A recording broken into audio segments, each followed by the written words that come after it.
बिस्मिल्लाहिर्रहमानिर्रहीम, अस्सलाम वालेकुम। आप देख रहे हैं स्पोर्ट्स फ्लिक्स। मैं हूं हमजा शफीक। तो जनाब 3 मैचेस की सीरीज़ का आगाज़ हो चुका है, पाकिस्तान वर्सेस इंग्लैंड, और इस वक्त लीड्स के मैदान में पाकिस्तान वर्सेस इंग्लैंड जो है वो मद्दे मुकाबिल है। बारिश के बायस खेल को रोका गया कुछ टाइम के लिए और अभी लंच ब्रेक जारी है।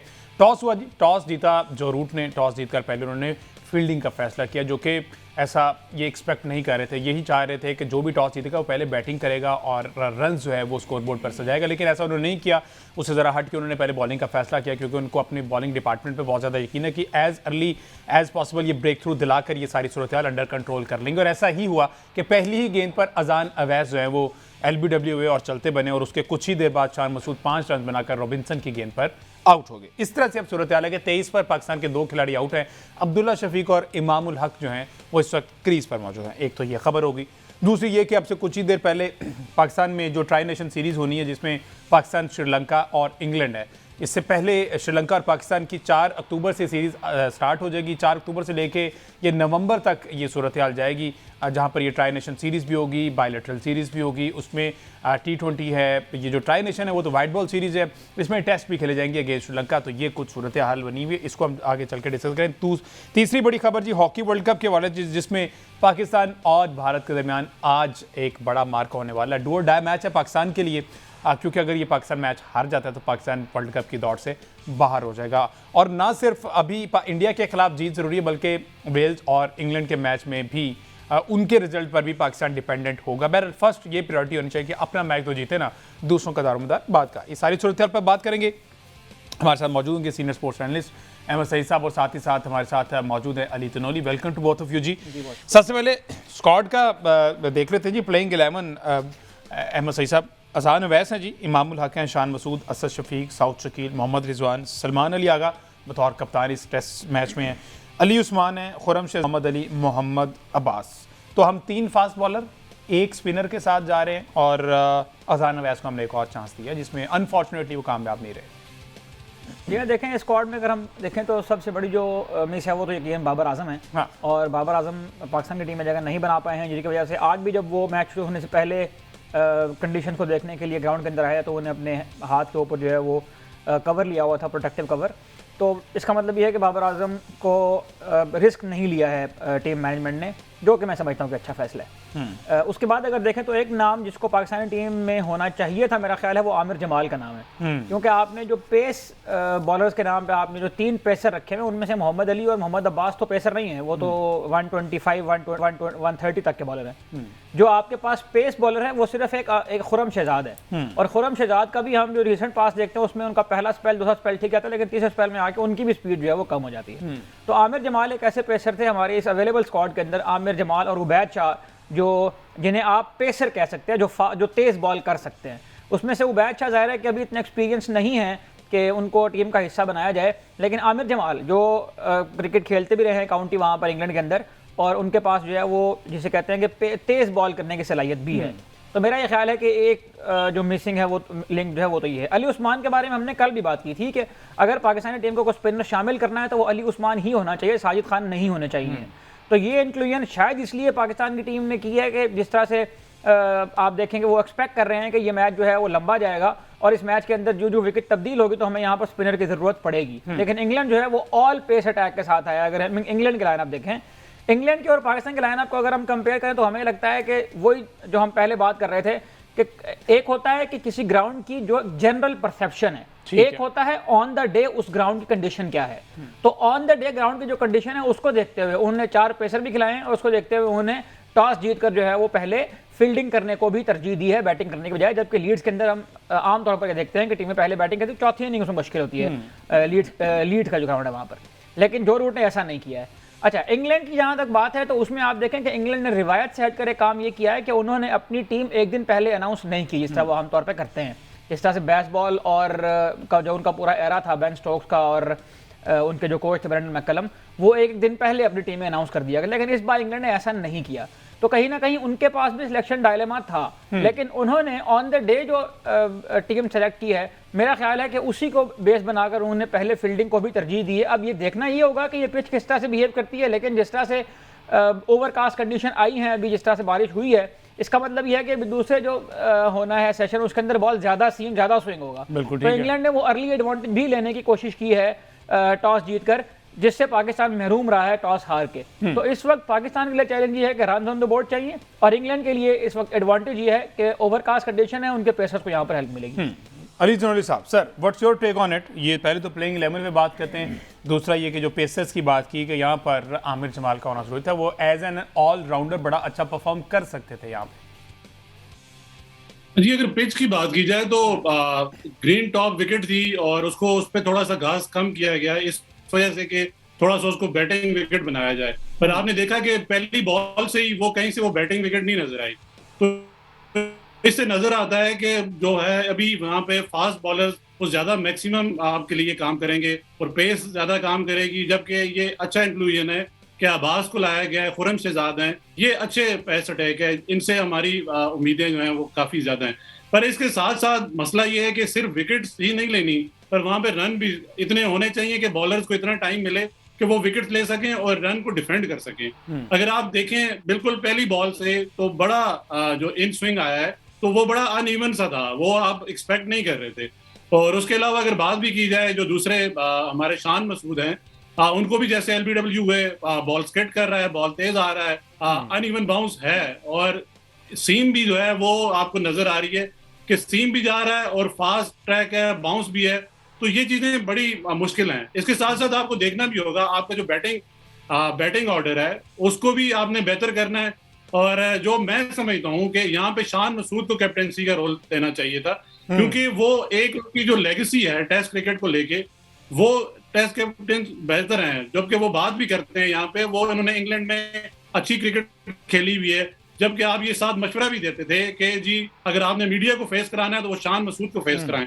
तो जब आपके पास एक खुद अपॉर्चुनिटी बन गई थी, जब बाबर आजम इंजर्ड हो गए थे, तो आपको शान मसूद को बारी देनी चाहिए थी और उनको कैप्टेंसी का रोल देना चाहिए था। एक तो उनकी इंडिविजुअल परफॉर्मेंस बेहतर है, दूसरा जैसे आप बात भी कर रहे थे कि वो मीडिया को बेहतर टैकल करते हैं, तीसरा अगर हम बात करें सलमान अली आगा की, उनकी पर्सनल परफॉर्मेंस इतनी बेहतर नहीं है कि उनको आप कैप्टन का रोल दें। मिडिल ऑर्डर हमारा स्ट्रगल कर रहा है, बाबर आजम ना होने की वजह से ऑलरेडी उन पे अब बहुत जिम्मेदारी है। सऊद शकील हैं उनकी, क्योंकि आपने देखा कि उनको पहले जब हमारी इनिंग थी या वेस्ट इंडीज के साथ जो मामला था उसमें वो अनफिट थे, क्योंकि अभी वो नेक में नहीं है, उन्होंने टेस्ट क्रिकेट भी नहीं खेली। तो मिडिल ऑर्डर हमारा काफी वीक नजर आ रहा है। तो हमें रन बनाने के लिए हमारे मिडिल ऑर्डर को परफॉर्म करना होगा, क्योंकि 2 विकेट्स तो चली गई हैं। अभी जो मामला है वो मिडिल ऑर्डर हमेशा की तरह वो आ गया है। तो यहाँ पे जब तक ये स्टे नहीं करेंगे, रिजवान, सलमान अली आगा, सऊद शकील, इनको जिम्मेदारी लेनी चाहिए। और ये जब तक जिम्मेदारी नहीं लेंगे तो हम रन ऑन द बोर्ड नहीं होंगे। तो बॉलर्स बेशक आपके बहुत अच्छे हों, जैसे मोहम्मद अब्बास ने कहा कि हमें 20 विकेट्स लेनी पड़ेंगी, 20 विकेट्स ले भी लें, रन ऑन द बोर्ड नहीं होंगे तो आप ये मैच नहीं जीत सकते। बिल्कुल ठीक है अहमद सईद साहब, जैसे अली साहब ने अभी बात की है, शान एज ए कैप्टन अगर जरूरत थी तो शान को ले लेते तो इंशाल्लाह ये मैच हम जीत जाएंगे। शान की कप्तानी में अगर ये मैच हम जीत जाते हैं तो फिर यहाँ पे यही सवाल होना था कि फिर शान को ही कप्तान रहने देते, देखें क्या आउटस्टैंडिंग परफॉर्मेंस दी है, तो फिर इस तरह के सवाल भी तो होने थे। देखिए मेरा ख्याल है शान मसूद की कप्तानी की सिर्फ एक वजह यहाँ पर समझ में आती है, वो उनकी कंडीशन से हम आहंगी है, जिसकी वजह से शायद उनको कप्तान होना चाहिए था। अदरवाइज ये जो मीडिया हैंडलिंग की बात है, मतलब हम काफ़ी इसके ऊपर हमने भी उस दिन काफ़ी बात की थी। इसमें सिर्फ मतलब मैं बहुत अली तदोनी साहब से थोड़ा सा इख्तिलाफ करने की जसात करूँगा। देखें मीडिया हैंडलिंग तो तब आएगी ना जब आप मैच के अंदर के परफॉर्मेंस दे के जाएंगे। आप मैच हार के जाएं, जिसको मर्जी बिठा दें, आपको क्या फर्क पड़ेगा? आपकी परफॉर्मेंस जो होगी ना और ग्राउंड के ऊपर, वो आपका जवाब होगी। अदरवाइज आप मैच हार के जाए तो शान मसूद भी जाएंगे तो भी इंग्लिश मीडिया वैसा ही बिहेव करेगा जैसा वो बिहेव करता है। पहली प्रेस कॉन्फ्रेंस करने के लिए आपने मोहम्मद अब्बास को भेज दिया, अच्छा किया, चले वो यॉर्कशायर की तरफ से खेलते भी हैं, वहाँ के जो लोकल मीडिया के जो आउटलेट्स हैं उनको शायद जानते भी हों किसी अंदाज में, क्योंकि उनसे उनका पाला पड़ता है आए रोज, और उन्हें अच्छा टैकल किया उनको। तो अगर सिर्फ मीडिया को हैंडल करने के लिए ही कप्तान बनाना है तो फिर तो और भी ऑप्शन है पाकिस्तान की टीम के। मोहम्मद रिजवान को कम अंग्रेजी बोलते हैं, वाह क्या कहने। और देखें इस तरह तो हमने कप्तान सिर्फ मीडिया को हैंडल करने के नहीं बनाना होता, कप्तान मैच जीतने के लिए बनाना होता है। और शान मसूद का रिकॉर्ड ये बताता है कि वो जहां भी गए हैं वो मैच हार कर आए हैं। लेकिन तो मेरा ख्याल है कि इस तरह की कोई लेगेसी हमें पाकिस्तानी टीम के अंदर ट्रांसफर नहीं करनी चाहिए कि सिर्फ इंग्लिश बोलने की वजह से उनको जो है वो हम टीम में कप्तान बना दें। सलमान आगा उनकी जाती परफॉर्मेंस बहुत अच्छी नहीं रही है, लेकिन फ्यूचर में जाहिर है आप सलमान अली आगा को देख रहे हैं ना एक कप्तान के तौर पे। अगर तो पाकिस्तान क्रिकेट बोर्ड के ऑप्शन में कोई और कप्तान था तो फिर वो उनको खिलाते हैं, लेकिन शान का दोबारा कप्तानी में वापस आना मैं ये समझता हूँ कि ये थोड़ी सी मतलब शायद मुनासिब कॉल ना होती है इन कंडीशंस के अंदर। सलमान आगा की कप्तानी के बारे में एक बात मैं यकीन यहाँ पर ऐड करता चलूँ, जो हमने अभी टीम टॉक सुनी है, टॉस के ऊपर जब कप्तान दोनों कैप्टन ने बात की, टीम का जब उन्होंने अनाउंस किया तो जो रूट वहाँ पर बहुत क्लियर नजर आया। उन्होंने कहा कि हमारी ये टीम होगी, ये हमारे प्लेयर हैं, ये हमारा। सलमान आगा ने आगे पहली बात ये की है कि मुझे जो है ये पता ही 1 घंटा पहले चला है कि मैं कप्तान हूँ। तो आपका आगाज ही अनसर्टेनिटी से हो रहा है। ये एक बहुत बड़ा प्रॉब्लम है कि आपका कप्तान अगर इस माइंडसेट के साथ मैदान में उतर रहा है तो वो टीम को किस तरह से लीड अच्छा, ये कब कहा उन्होंने? ये आज जब तो हमारे पास खबर कल हमारे शो के दौरान ही खबर आ चुकी थी कि सलमान अली आगा वो लीड करेंगे। उन्होंने कहा कि जी मुझे 1 घंटा पहले उन्हें बताया, टीम अनाउंस करने से 1 घंटा पहले मुझे उन्हें बताया कि जी मैं कप्तानी कर रहा हूँ। तो आपको अगर बता दिया तो ठीक है, फिर उसके लिए तैयारी करें ना। अब ये वहां पर जाकर लोगों को ये बताने की जरूरत है कि आप घबराए हुए और इस तरह की बॉडी लैंग्वेज लेकर आप जो है मैदान में उतरे। ठीक है जी, मैं जैसे जैसे आगे बढ़ेगा इस पर फर्दर बिल्ड करेंगे। मुझे एक ब्रेक लेना है, ब्रेक से वापस आते हैं तो जरा ये ट्राई नेशन सीरीज आगाज हो रहा है। श्रीलंका जो कि इस वक्त अगेंस्ट इंडिया टेस्ट मैच खेल रहा है, Pakistan against England test match खेल रहा है, इंडिया इंग्लैंड श्रीलंका और पाकिस्तान की ट्राई नेशन सीरीज होने जा रही पाकिस्तान में। इस पर बात करते हैं, ब्रेक वास्ते विद अस। वेलकम बैक जी। बात हो रही थी क्रिकेट के हवाले से, अब थोड़ी सी बात कर ली जाए। एक और इम्पॉर्टेंट मैच है आज, पाकिस्तान वर्सेस इंडिया। जी मैं बात कर रहा हूँ हॉकी के हवाले से। हॉकी वर्ल्ड कप 2026 का आगाज़ हो चुका है, जिसमें पाकिस्तान एक मैच पाकिस्तान का बराबर हुआ और अगेंस्ट इंग्लैंड 4-1 से हमें नाकामी का सामना करना पड़ा। बहरहाल आज डू और डाई चांस है फॉर पाकिस्तान। अगर देखा जाए तो पाकिस्तान अगर ये मैच हारता है तो वो टूर्नामेंट से बाहर हो जाएगा। तो यकीनी तौर पर अगर ये मैच जीतने में कामयाब होता है तो फिर इस आगे हमने देखना है कि वेल्स और इंग्लैंड वाले मैच में भी उनके रिजल्ट पे भी हम डिपेंडेंट है कि वहाँ पर इंग्लैंड का आना जरूरी है। इंग्लैंड ऑल दो क्वालिफाई कर चुका है ग्रुप डी से, लेकिन फिर भी उनके मैच में इंग्लैंड का हारना जरूरी है, फिर पाकिस्तान के लिए रास्ता आसान हो जाएगा। तो सब इतना भी आसान रास्ता नहीं है। पहला तो ये कि अपना मैच जीत के दिखाएं, क्योंकि वो बहुत ज़्यादा हॉट फेवरेट है इंडिया की टीम, और दूसरा ये कि उधर से वेल्स भी मैच आ रहे हैं जीते। यानी मेरा ख्याल है वेल्स की टीम जो है उनका 1 पॉइंट है, पाकिस्तान का भी 1 पॉइंट है, और इंडिया की टीम उन्होंने जो वेल्स को हराया था उनके 3 पॉइंट हैं और इंग्लैंड के 4 पॉइंट हैं। इंग्लैंड को खेलना है वेल्स के साथ, और उस मैच में वेल्स का हारना इसलिए ज़रूरी है कि इंग्लैंड फिर ऊपर चला जाएगा और पाकिस्तान के लिए एक ओपन चांस बन जाएगा कि पाकिस्तान इंडिया को हराए और क्वालिफाई कर दे। तो पाकिस्तान के लिए इक्वेशन सिंपल है कि पाकिस्तान इंडिया को हराए, क्योंकि इंग्लैंड और वेल्स के मैच में आदत कराती है कि इंग्लैंड टीम वेल्स को शिकस्त दे दे, क्योंकि वेल्स जो है वो कोई इस तरह की टीम नहीं है कि वो यानी ऑन पेपर हम अगर बात करें, रिकॉर्ड्स की अगर हम बात करें तो वेल्स की टीम के लिए बहुत मुश्किल है इंग्लैंड को शिकस्त देना।